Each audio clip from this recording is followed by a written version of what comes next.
Jump back to me talking about apparent power.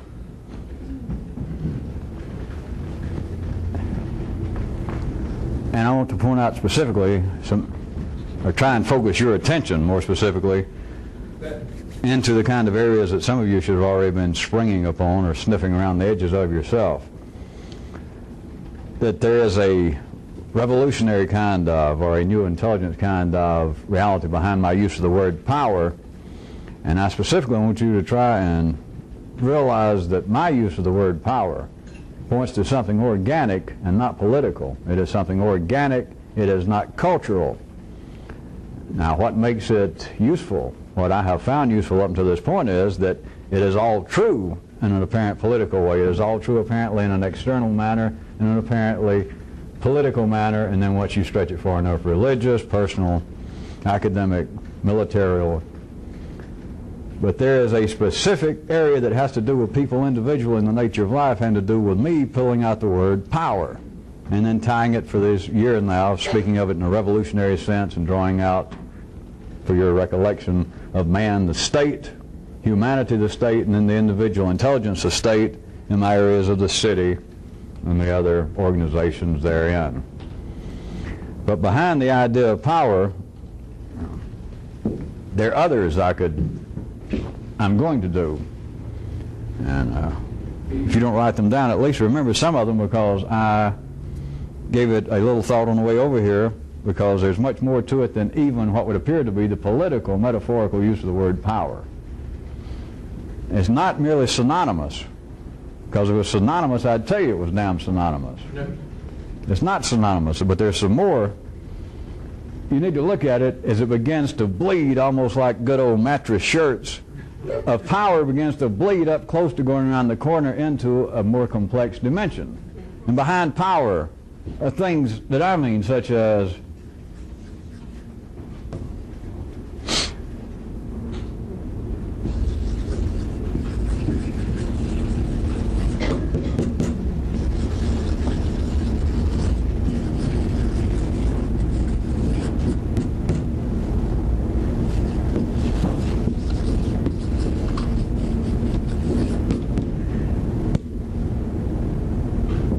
order, reliability, dependability, predictability.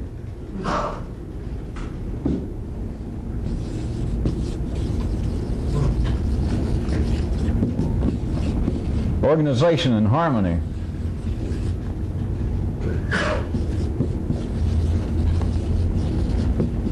Strength, poise, and the ever popular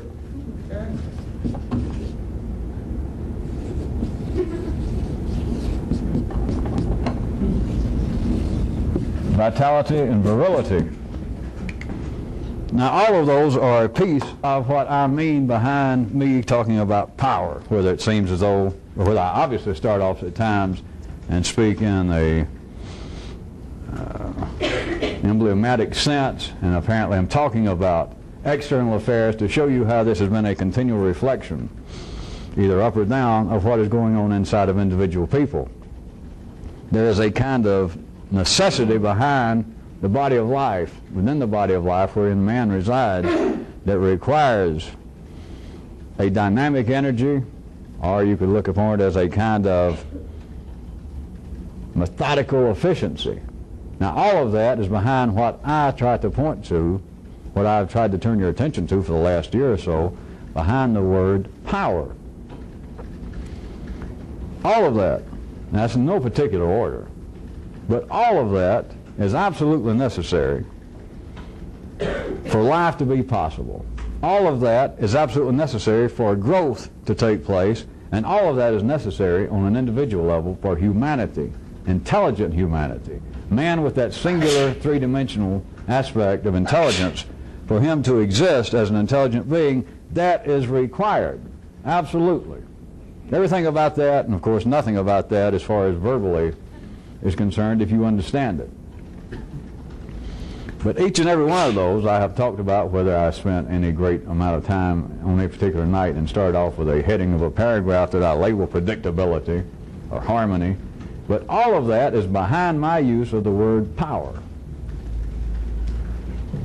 All of life all the way from the spectrum I just covered, from the body of life, the life of life itself, the growth of life, the existence, the continued existence of humanity, the intelligent creature. It is all absolutely dependent upon, based upon a power flow. It has to do also with what I was speaking of in the last several weeks, levels of complexity. That if I never get around to it, you can work on it. That little diagram you recall that I drew, I started out, wasn't a diagram, it was the basis of something else, you recall, and I was doing that, going from levels of extreme simplicity all the way to extreme complexity. I could have, now I think about it, turn that into some sort of water fount. It'd have to be able to flow uphill like it should, and down this way, and you could look at as being a kind of flow within the body of life of power. Remember, not just power from now on, at least for tonight. Try and think of power dash any of those.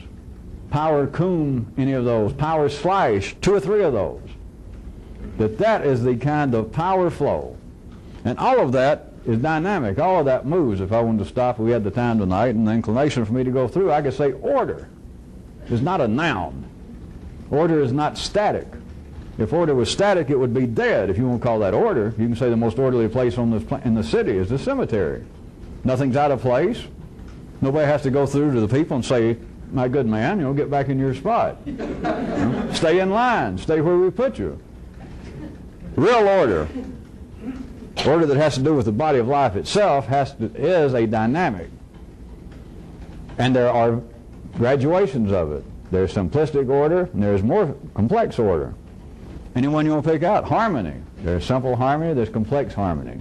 Harmony is not a static thing. It is not simply to a Western ear of hitting a first and a third and saying, or a first and a fifth, supposed to be the basic one, and say, yes, that sounds harmonious, and a first and a flatted fifth does not sound harmonious. Well, if the latter was true in your case, it just shows you got old ears. Get with the times. A flatted fifth sounds perfectly good, unless you are absolutely tied to the classical age. And if you are, what the hell are you doing here? Because as you know, I have already attacked very specifically all the good people of the classical age. So there. Even though I haven't, I thought I'd say that and give you something to think about.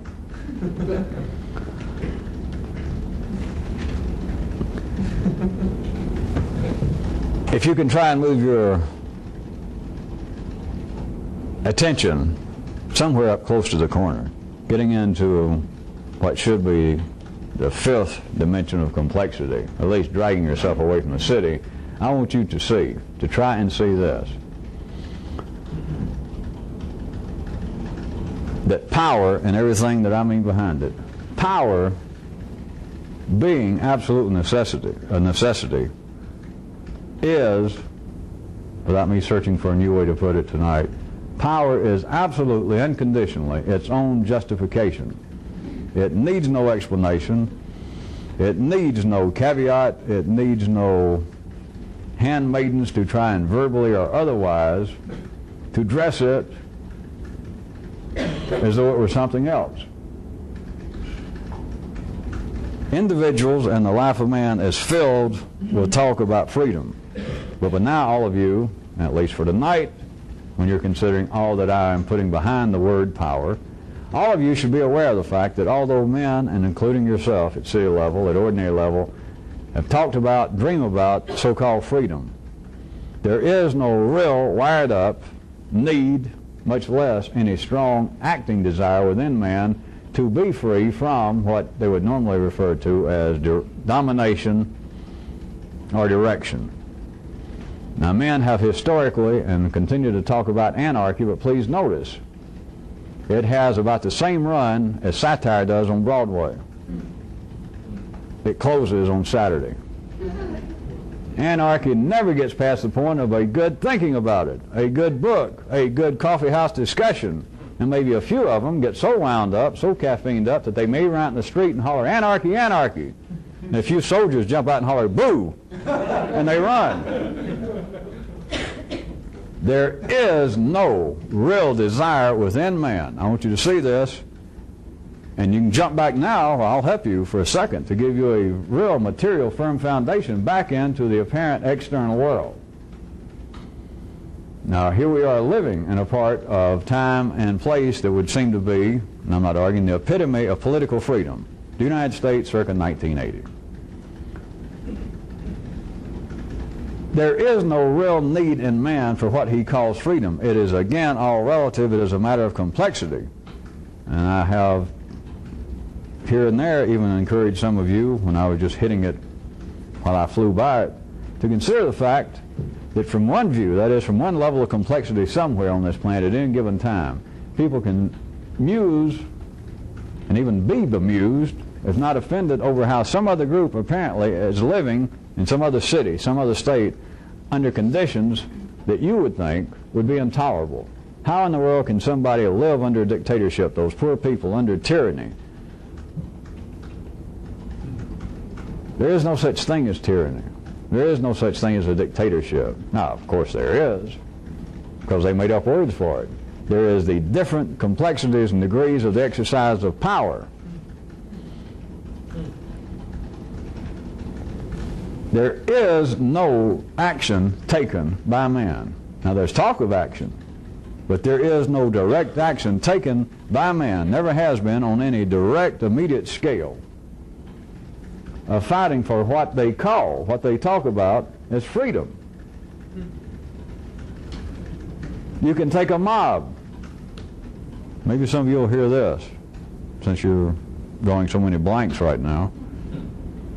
Listen real quick, and I'll say it real quick. You could take a mob of people. Let us say there was an earthquake, and you are in some section of town that ends up with hundreds, maybe 1,000 people that you all run out of. Well, let's say you're in a big building. You're in some stadium, some concert hall, and things collapse all around you, and 1,000 of you run out in this field. And you look around, and it's just destruction everywhere else, dead bodies, and here you 1,000 people, maybe off in the distance some more buildings trembling. It's you 1,000 people, a mob, a confused, a frightened mob. Yep.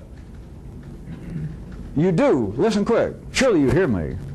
One person, we're not going to why right this second, one guy jump up and holler, all right, everybody calm down and follow me, we'll walk over this way. The whole mob will do it. You understand that, don't you? You do hear me. Nobody's going to jump up and say, who the hell are you?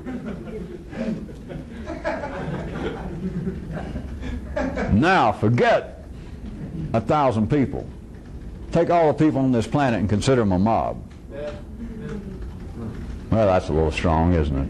All right, take a whole group that seems to be a nation, that seems to be a large tribe, a state, a whole group of people, hundreds of thousands, hundreds of millions perhaps.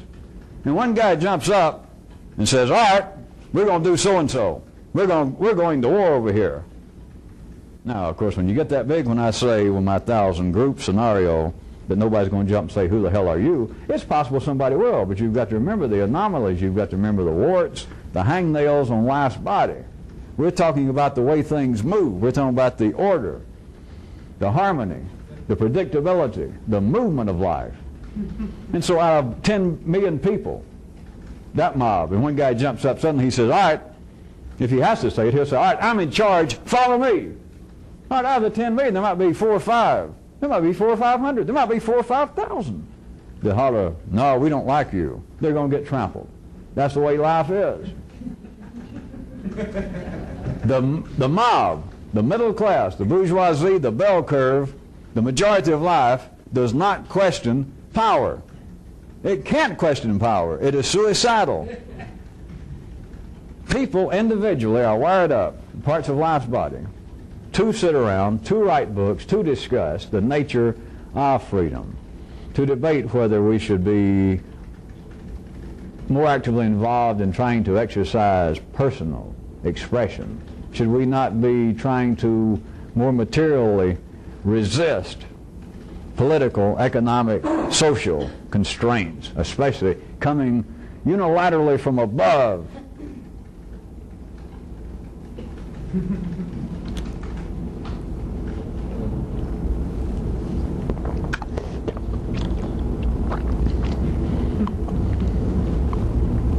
Let me try this on you then. Maybe this will hit some of you. You do recognize this. Let's jump back to ordinary, apparent, out there life. That everywhere, including the United States, has a power structure. Here we apparently freely elect somebody. But we elect them for some specified length of time. We elect a king. He's a constitutional monarch. We elect the king, and we know within X amount of years he's got to step down. And that if we don't like what he does, in the same way it was true in Anglo-Saxon times 400 or 500 years ago, you could make him step down more or less. So that apparently there is some degree of freedom. All right, all the way from there, since there is no anarchy, there is no place that lacks any form of power structure. So let's consider us at one extreme, then all the way to some totalitarian, some absolute monarch ruling under some title in some other part of this planet today. You would think everything in human intelligence, now I brought it up, would tell you that there's got to be some sort of either training, intelligence, or credentials or ability required to be in power, right? Well, you've got to be forceful enough to either take power, which is sort of running out of steam here on this planet, no matter that some of you, if you've still got a 5th grade outlook, you may believe that there are really people in power in a large degree on this planet that took it absolutely forcefully, and that everybody except the guy's brother-in-law hates his guts and wish he was dead, and that they're just held down by guns at everybody's head. You don't understand the way life works, but there's very little of that anymore, relatively speaking. So, but you would still have, I'll grant you that you would still have the possible spectrum of taking power apparently by unconditionally forceful means, then into the area that, let us say, that we represent quite well. Apparently you have your choice, and everybody can say, I'd like to be king. I place my hat in the ring, I put my name before you people, and that you can all talk to them, ask them to make speeches, write down their opinions, and you study what goes on. And so you would think, everything in you would think. In fact, you're ordinary, I couldn't talk you out of it. You'd insist, well, it is true. That there's got to be either some kind of innate intelligence, or there's got to be some sort of training, right? To be in power. Well, let's just crudely grab power, which, as I point out, is not really the name of the game anymore. You would think that it would have to be, at the very least, a matter of a good general has taken control, or it'd have to be a true philosopher, or it'd have to be some sort of trained statesman, that there'd be training somewhere, all right? Now, let me point out, the most powerful country, the freest country in the world, we have just this day said I do to a man who had none of that. A man who for 8 years, 2 times was elected, and the man was an actor. Now, I know he was governor of a state once, but he was not a general. I don't think he was ever in the service, actively. He certainly wasn't trained to be a statesman. I don't think anybody's ever claimed that he resembled even riding by real fast on horseback an intellectual or a philosopher. And yet, look. Did you die? Did you go broke? Did you have to hang your head in shame? Now, for you people just seeing this tape, I have no interest. This had nothing to do with politics or Reagan. I'm simply pointing out that from ordinary intelligence, good old intelligence, if you looked upon the matter, that a man showed up and he's an actor. And he turns out he is not very intelligent. He is certainly not a philosopher. He's not a general. He's had no training, no background. He didn't work himself up from the trenches, from Tammany Hall up through the neighborhoods. He just shows up and he smiles and he's an actor. That's his background. And he gets elected, apparently by free elections.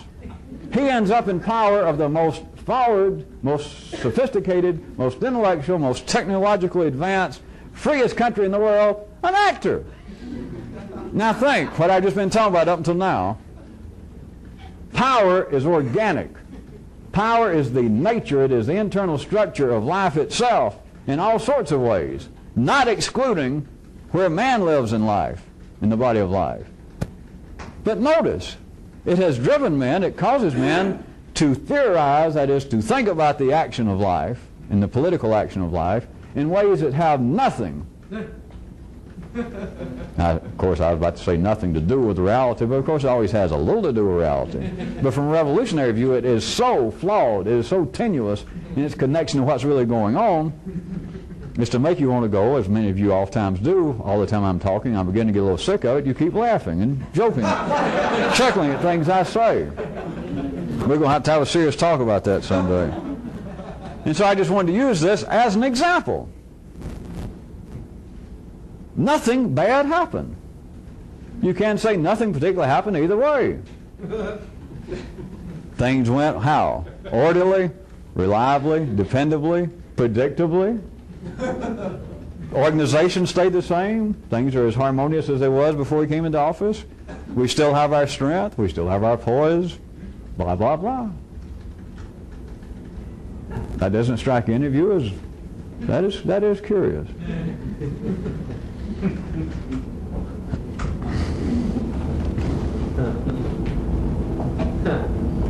Let me ask you, being your own state, what training, what innate intelligence was required for you to take on the job of leading you? See, there you go laughing again.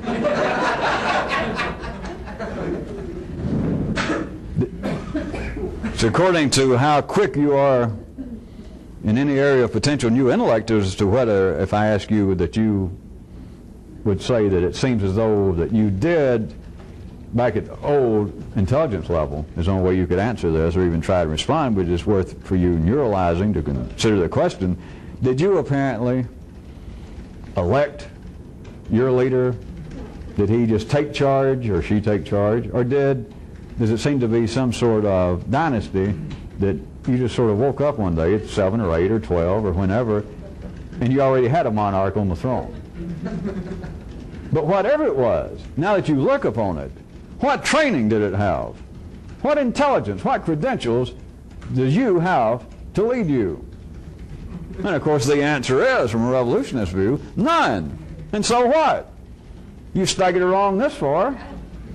Regardless of the way you talk to yourself, like, yeah, but I've done a pretty poor job, you're alive. That's the only judge. You can say, yeah, but I've been miserable. I'm a rotten bastard. You just don't know. You don't think I know. You can say, I'm a terrible person. I don't know how I made it this far. That's not the question. You're still alive. You're still serving life.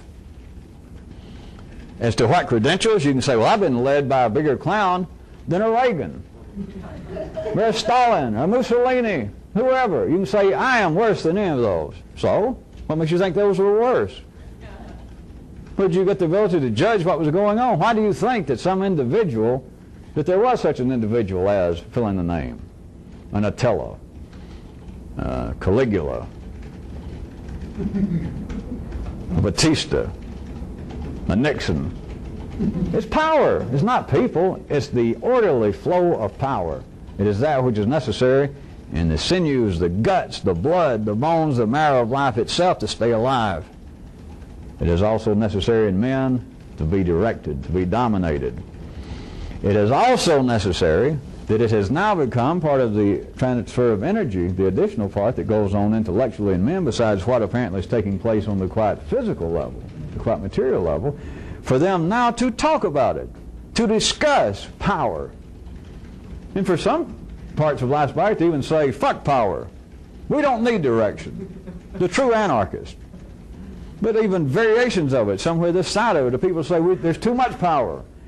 I personally am too intelligent. I do not need that kind of direction. I don't like to be nominated. I don't like for somebody to tell me what to do, whether it be big brother or government or my parents, my wife, my husband. I don't like that. Notice. What influence do those attitudes have in life? You want a second while I take a sip before this gets cold? I'll give you a hint while I'm taking a sip. Just look back. What historical effect has that attitude had on the mineral progression of life? just as is noted in the city.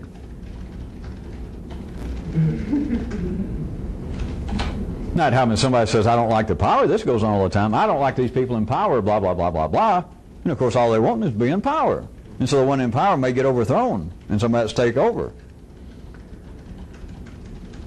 There is no way to escape domination. It is not a pejorative term. There is no way to avoid the exercise of power.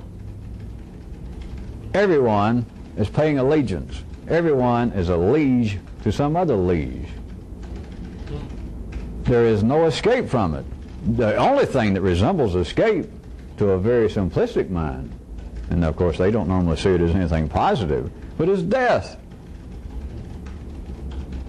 Now, other than that, you could be part of the extremely fringe and always on the verge of being expendable, which I will assume that none of you are still that tied, I can safely assume it, that tied to those old kinds of levels of intelligence, or you would not have stayed here this long, comma. But you could have been originally part of that kind of fringe that believes that I want to be free. I don't want anybody. That's why I left my religion. That's why I ran away from home. No, that's fine. That's fine. That's why I don't want to be married. That's why I'd rather live alone. That's why blah, blah, blah, and all you're doing is playing what kind of guy I am. I'm a loner. That's the best way. You don't know what that means if you got to talk about it. It's like I said, it's safe to assume that most of you are relatively free from the restraints of that old kind of intelligence. But I simply want you to see that it has no validity. It has no virility. It has no place in the orderly scheme of life. It has a place to be talked about. Books are written. Wars apparently are fought.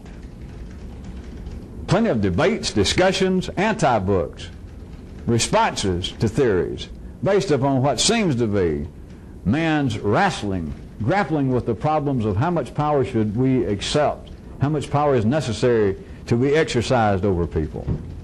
The amount is whatever is being exercised. It's not necessary for simply the orderly running of some state somewhere. It has to do with the orderly, predictable, harmonious growth of life itself. One reason I was laying here on this, as I've been speaking for the last 5 or 10 minutes, is some of you that are still have, like everyone does, some remnants and echoes and holdovers of that old kind of intelligence, that old kinds of feelings of childish rebellion.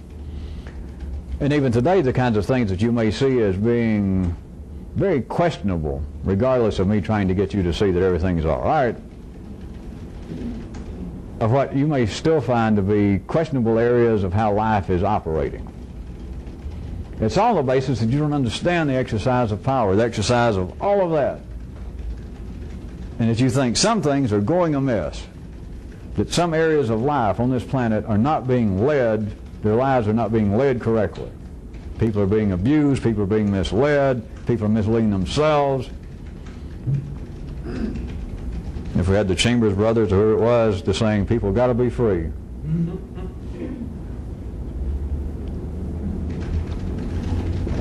If you can see some of this, it will perhaps give you a new insight, a new way to see what seems to be some of the continuing judgments you may still be tempted to entertain coming from within your own nervous system that speaks about the justice or the relative injustice of life.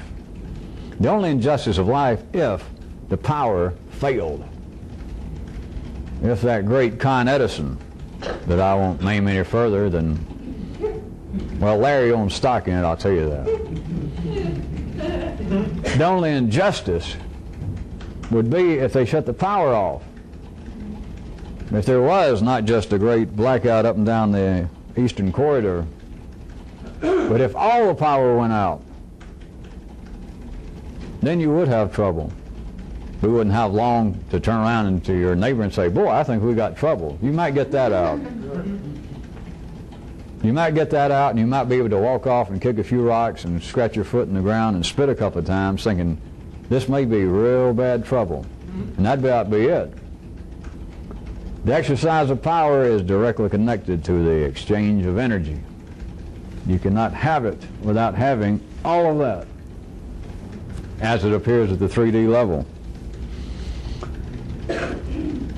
Recall how I mentioned some time back and pointed out, many of you thought you saw something at the time, that within any organization apparently out there in the city, that there is no one person who knows all that apparently is necessary to know to make that damn thing function. That even the head man, the chairman of the board of some corporation, the head of the postal service, the head of the department of the budget, the principal of a grammar school, no one person knows everything that in some codified form somewhere there's written the laws governing the operation of an elementary school, such and such county, such and such state. And so you find the man's the principal, and you say, are you in charge? And he says, yes. And you're familiar with the handbook and so, and yes, I am. All right, what does it say about students who continue to come to class and have some strange, something marked on their body where it shows? Well, I'm not sure. Well, have you ever read this book? Yes. Well, the point is, most of you recognize that fact, that within any organization that has specific rules about how the organization must be run to function as is purported to be its intent, there is no one person, including the person in charge, the final word, the final buck taker. He does not know it all, and yet the damn thing operates. And yet it lives, I think as Dr. Frankenstein said. It's either that, or I don't want to say the other version I just thought of. But it had to do with Jim Baker and Mamie Van Doren. You can figure it out. Recalling all of that, now ask yourself, in you, the organization, is there one person that knows all that's apparently necessary to make you operate? Think about it a second. You can look at my two non-synonymous versions. You can look at it on the basis of the partnership. Look at it on the basis of the king and the people.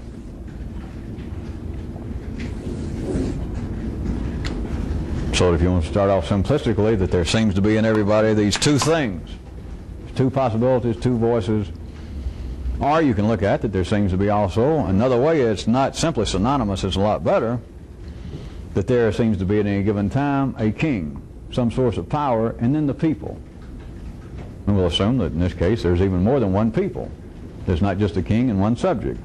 You can fill in as many subjects as you feel like you've got. But within that, do any of them know all that would seem to be necessary to make you function? Did you think about it? I said a second, you know. As soon as I said think about a second, you could have said, well, you know, press on. I don't have to think about it. No. The obvious being, and this is so obvious, but I can be obvious, I guess. Do you know how to make your liver operate? No. Do you really know how to make your hand operate?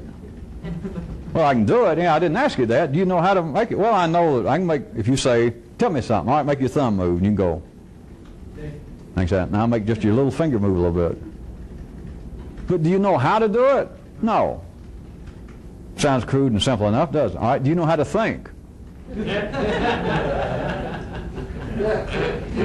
Watch it. Now some of you might want to suddenly jump out the window and holler, well, sure I do. No, you know, I can say, can you do your thumb? Yeah, and I say, do you know how to do it? Can you do it? Yeah. Can you think? Yeah. Do you know how to think?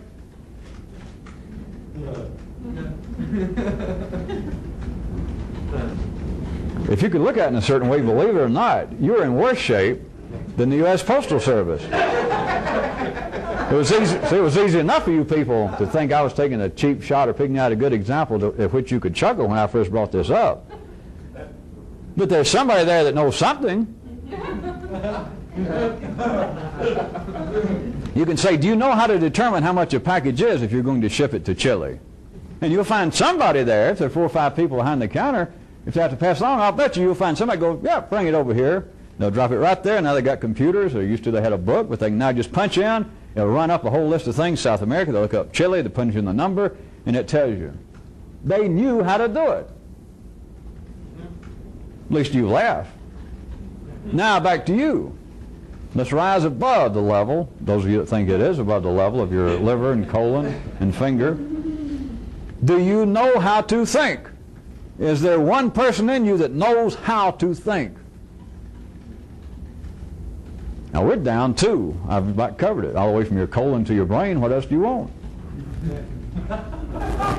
There is no one person in you.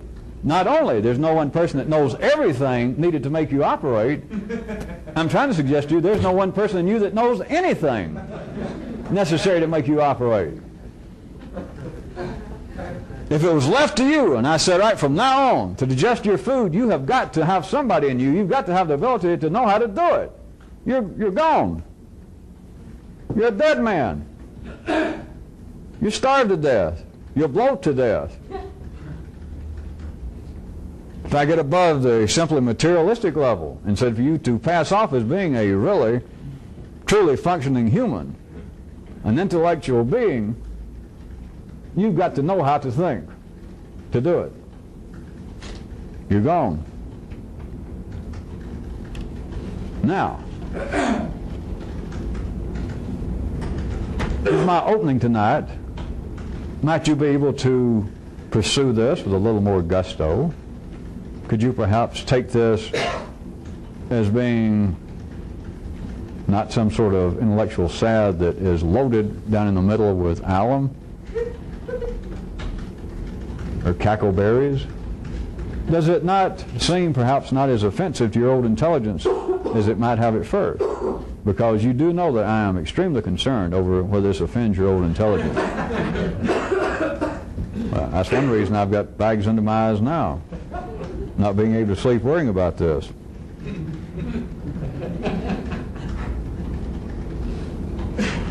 It should all well.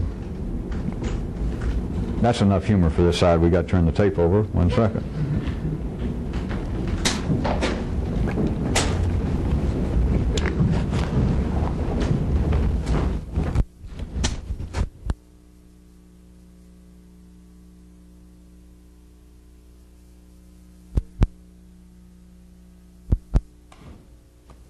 You just did that a couple of nights ago. This is yeah.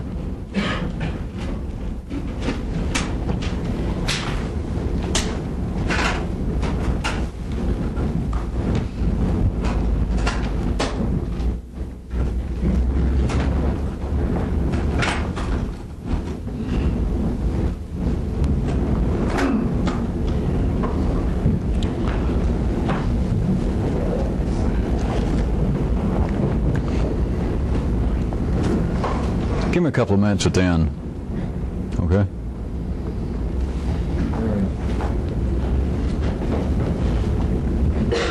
I'm about to drop this for tonight, if not forever. But you need to see, because this hits right at the heart with many people, right at the heart of what I started out joking about before we turned the tape over. Their little, what would appear to be intellectual sensibilities. Their historical sensibilities. Their personal feelings toward events, either current or otherwise. The injustice of life, and blah, blah, blah, blah, blah. Blah. When I take the time, as I've already done once tonight, to point out, especially to people seeing this on tape, maybe for the first or second or 100th time, that I am not interested in politics, me personally. Of course, you shouldn't be interested in me personally if I had any personal interest. This kind of activity has got nothing to do with politics. It's got almost nothing to do with what you think of as being out there. But life is wired up in such a way that people's intelligence are tied to that for a long time.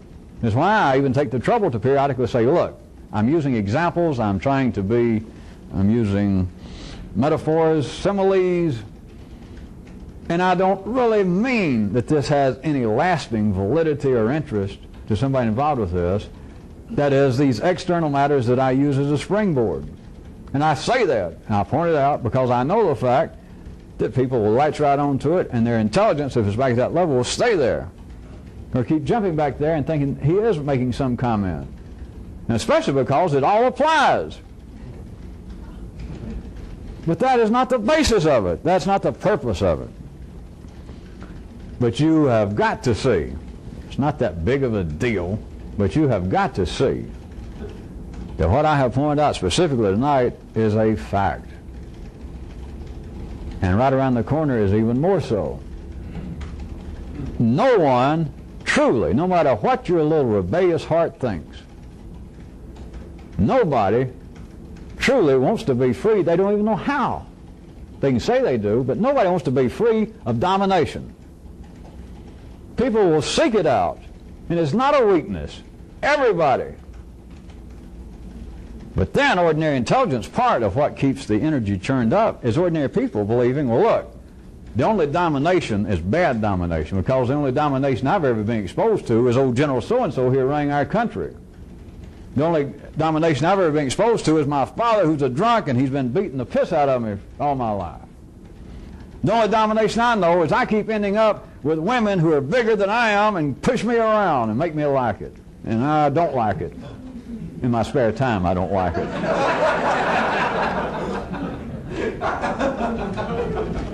All of that, all the way to what appears to be well-founded, humane, semi-organized groups throughout the world and throughout history hollering, we are against the domination, the unholy domination, the unjust domination of whoever's running our state. That's all part of the dance. You know, you can look at life in another sense. I keep saying dance is another one of my emblems, paradigms. You can look at life as being the ultimate roseland. It is so big that over here in the corner you've got Latins doing tangos. Not that they stay there, they wander off somewhere else, but over here you got people doing polkas. You got people over here doing the two-step and the waltz. You got people over here sitting down. You got people over here kibitzing the dancers. You got it all. Roseland is big enough for everybody. No matter what your step is, life would not have given you that step unless it had some purpose. It may have been for you to do it one time and life go, no, I don't like that, and you're done for. Or it may have been for you to do it and attract one or two other weirdos. And you get over there and say, well, this is the only kind of dance it should be. The rest of that stuff sucks. And they're trying to make us do the dance. They're not going to run our lives. We want to do our own dance. That ain't the way life is. People do not, they cannot, they can say it, but you cannot want to be free from domination. If you were free from domination now, just to show you that it was not a joke, let me ask you, if you're not free of some domination that most of you can't put your finger on, then back to my question, how are you going to make your liver operate? How are you going to make your brain operate? Because you cannot do it. Somebody's directing it. I say somebody, take that very metaphorically, of course. You've simply got to face this fact, the dance you're doing, the operations of your body. You do not know how to do it. And you've got to see that. And then you've got to see that there is domination, there is direction going on. And of course, back in the city, this strikes people in various ways, and it's just an offshoot from there to thank you, God, or fuck you, God. All an idea that there is somebody right outside, or somewhere outside Danceland, Roseland, down the street in another city, that somebody created Roseland and all the dancers, and now is out there and periodically through Superman vision looks down to see what's going on. You don't have to look. You don't have to look up and think somebody's looking down. Just ask yourself, can I make my liver operate? Can I turn my brain on and off? Do I know what thinking is? Not can I think, as we've already defined it, as humans have defined it. Do I know how to think? You don't have the foggiest. So to believe that you won't be free from domination, that you won't be free of all direction, you don't want anybody telling you what to do. If that could happen, do you hear me? You would drop. You would drop like a 500-pound tango dancer in 100-degree weather after about 45 minutes. You'd be finished. At any rate, this, besides what it has to do with the nature of the body of life itself, that a whole lot of what many of you, your old intelligence, thinks is of some importance, the areas that even need to be investigated or thought about, that is, the apparent injustices, the inequities, the bumps and warts that apparently do go on out in life, there it is.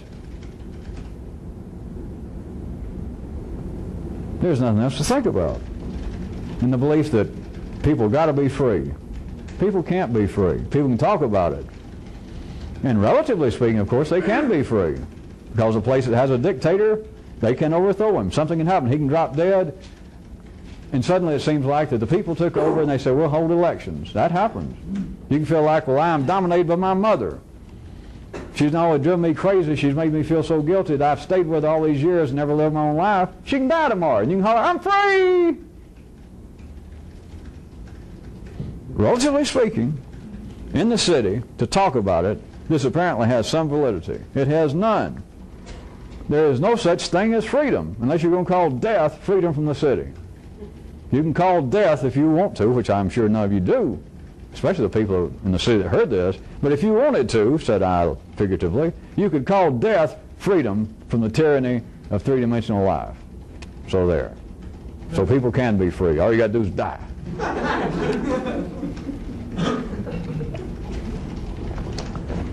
Now, I'll bet all of you suspect that's got any kind of marbles rolling around in your head that there's got to be some even more focused, personal place at which I am about to point, if I haven't already, having to do with each person individually in trying to do this. You're fighting all kinds of useless battles, whether you're doing it actively or whether you're doing it in apparently the thought process of struggling against things that you think are confining, things that you believe are unjust, undeserved restraints on you. At the city level, it is moot. At the city level, if you could see it, it's beyond moot. At the city level, without it, you wouldn't be alive to say, well, that could be moot. There has been no such thing on any person as undue restraint, unjust control, unholy, morbific domination on you by any other person, any other group, any religion, any political persuasion, any economic theory, anything. There's nowhere else to look. Had it not been for the things that are in your particular life looked at from the old level of intelligence that could have been, that you would have labeled the untoward domination of me by some other person or persons, had it not been for that, you would be fucking dead. Literally, you would not be here. The power flow, it would be like life had looked down and decided, well, you're about as much interest to me now as a Tyrannosaurus. Bye, and you're gone. You're dead. If the power flow does not run through you, you are dead. If the power flow flows through you, something is dominating you. At the ordinary level of life, apparently, you can say something's dominating me. You can say that your boss is dominating you if you've got to keep your job. You can say that your sexual partner is dominating you if, at some nonverbal level, you seem to want to stay with them. Besides what you can stand around a bar and go, God damn, I've had it with that woman, that old shit. And yet you stay with her, or vice versa. You could look at it at that most mechanical, that most mundane level and say that you are being dominated. Now, if you were ordinary intelligence, you could say, all right, that's all well and good, but I don't like it. That's well and good too. Now, for you people, if you've got any spark of revolutionary intelligence, you've got to see that, yes, all that's well and good, and all of that is, thank you, Larry, irrelevant. It doesn't mean shit to me. Other than the fact that I got to keep a job. It's a hobby, remember? You're going to play in the closet with a hog, you got to get used to the smell, the warts. You got a job? Unless you're filthy rich, everybody's got a job of some kind. Well, I don't like my boss. Heavens to Betsy. Well, I'm just heartsick to hear this. I don't like the way my parents treated me. Oh, no, don't tell me that. You'll ruin my night. I've been misused before. I had a policeman stop me one time and accuse me unjustly. I hope you got his name. We'll kill that bastard. Or at least we'll sue him. We'll do something. How about a little less specific? You don't know what love and tenderness I have in my heart, and I've tried to write poetry, I've tried to write a new holy book, and every time I show it to somebody, they say, I've heard all that before. That's insane. God damn, that kind of shit makes me mad. I've tried my best to be such a decent person, and look how life's treated me. If I had more room and the time, I would just love to take you in and sit and hear this the rest of my life. That is the most singular story. I had no idea that any of you could have been so mistreated by life. What you call mistreatment, the smell of pigs, the feel of hairy warts off of a hog, you might as well look at that as part of the power structure. Had you not been dancing, playing, and rolling around with a sweaty, smelly, warty hog, you wouldn't be here. The hog is what has kept you alive. There's nothing to say about I am being dominated in the city. Everybody's being dominated in the city. If you were rich, there'd be some domination. If you got really, really rich, not just a little rich, really, really, really rich, you couldn't even keep up with it, and therefore you would have to pay somebody, you would have to hire brokers full-time on your payroll, estate managers. Then you've got another relative form of domination.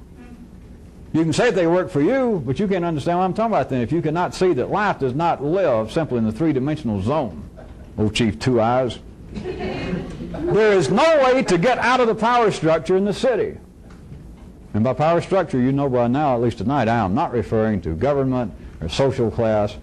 It is the flow of power through the body of life. It is the circulation of energy through life the same way it is in your body.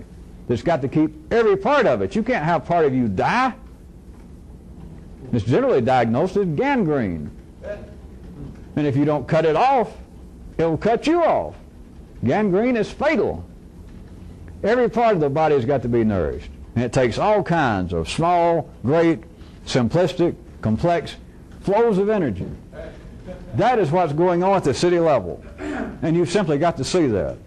There is no justifiable way, there is no intelligent way for anybody involved with this to internally, much less externally, but to internally go, well, fuck the city. The hell with my boss. I want to be free. People can't push me around. If all that's true, you're a dead man. People got to push you around, as you call it. That's how you get energy. And then you push somebody else around, or you may push them back. Not necessarily literally. You have got to see it for what it is. Then, I suggest that you might be able to make some use of it, off on your own. I strongly suggest, well, you know I don't really play much with words on a serious matter, I tell you to take notes, but I gave a little thought to that. I shouldn't keep saying that, because I've hinted enough that I just... On the way over, I gave a little thought to that. Or was it coming up here? Because I do not mean just power, as you would find it defined in the dictionary, or as you might even take as being some out of the ordinary connotation of it. It is more than just power. It is the actual circulation of energy, and it flows through everything. You cannot escape it, and you cannot be free. Only a fool believes that. Only a fool even talks about it. And only a double fool says, well, maybe I can't be completely free, but I don't want to be dominated. You want to die.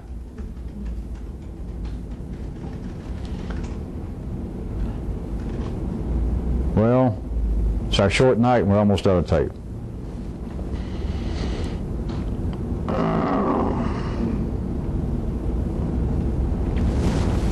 I want to give you a little something.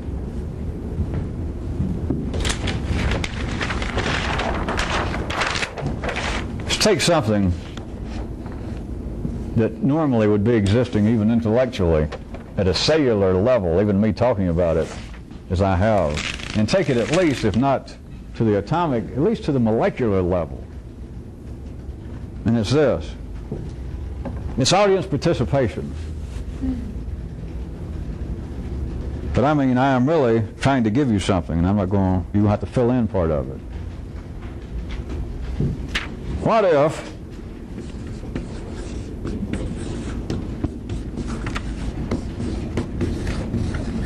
the partnership, that arrangement that everybody knows by now, that's in there,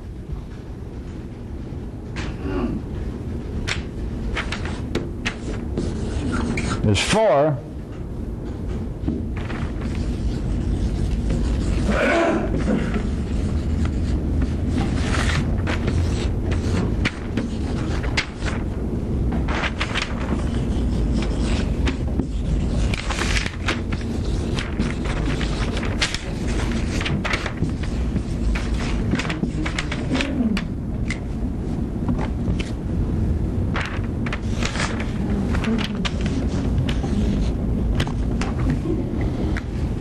what is this arrangement? Since I've already insisted over and over, that's no secret, at least you're going to hear me say it. It has nothing to do with some psychological makeup of man. It's got nothing to do with your background. We're talking about an electrical, a chemical, or as everybody else would call it, an absolutely biological condition. In man it's called psychological because it gets up in the nervous system into a place that is singular in man and he can't find it in anybody else, and for other reasons. But what if this partnership has a very specific that I've never told you? It's just so specific that maybe I couldn't even tell you. How about this? What if I couldn't bring myself to tell you? What if I didn't have the heart to tell you? What if I knew if I told you, I'll go, come on. But what if the partnership is for one of them being in charge of the blanking and the other one being in charge of the blanking?